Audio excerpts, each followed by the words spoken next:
Good morning sa inyo mga all. Ito po may ano po ko sa inyo, isang inventor sa ibang bansa, sa Africa.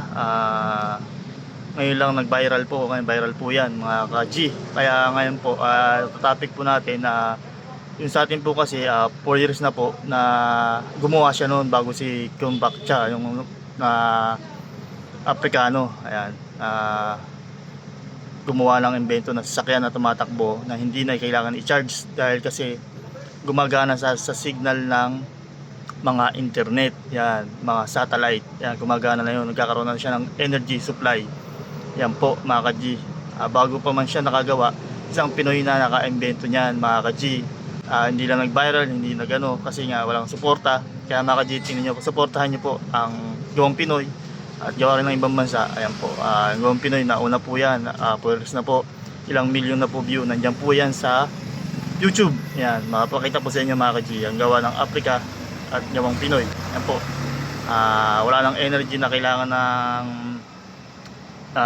energy ng Meralco, wala yan. Kumbaga, supply niya is nasa signal po. Ayan po, panoorin po natin. Ayan po. Paradigm shift in automotive technology, a self-powered energy system. Chikumbutso claims the vehicle generates its own electricity, rewriting the rules of the electric vehicle game. No more reliance on charging infrastructure or range limitations. This innovation is about accessibility and cost savings. The Saith Kaivi could make electric vehicles more attainable for everyone. Imagine a world where Chikumbutso's vision extends beyond technology. It's about bringing a product to market. Partnering with Kaiyi, a Chinese automaker, leverages their manufacturing prowess. This strategic move taps into Kaiyi's expertise and efficiency.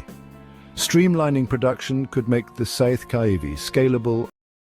Ito po, tingnan natin sa isang Pinoy inventor ang kanyang gawa. Kagaya rin po kay Chikumbutso. Yan po yan ang kanyang gawa. Pares-pares po sila ng gawa. Kaya niya rin pong isang Pinoy, kaya rin pong gumawa ng ganyan na sasakyan na tumatakbo ang gamit ng signal po.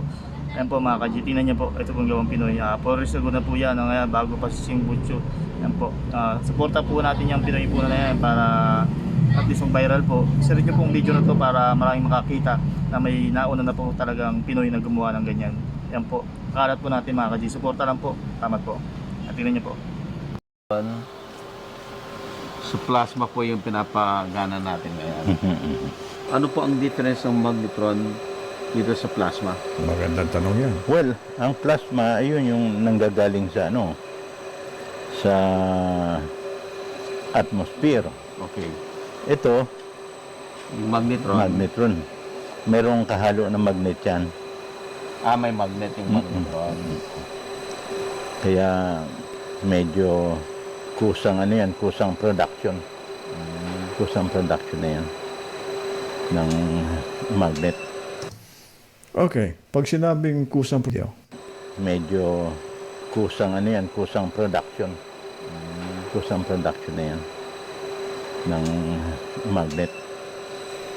Okay. okay, enough of that. Atin sir yung sasakyan. May nagbago ba dito, engineer? Wala. Ito pa rin yung dati. Pagka mahina ang signal ganyan.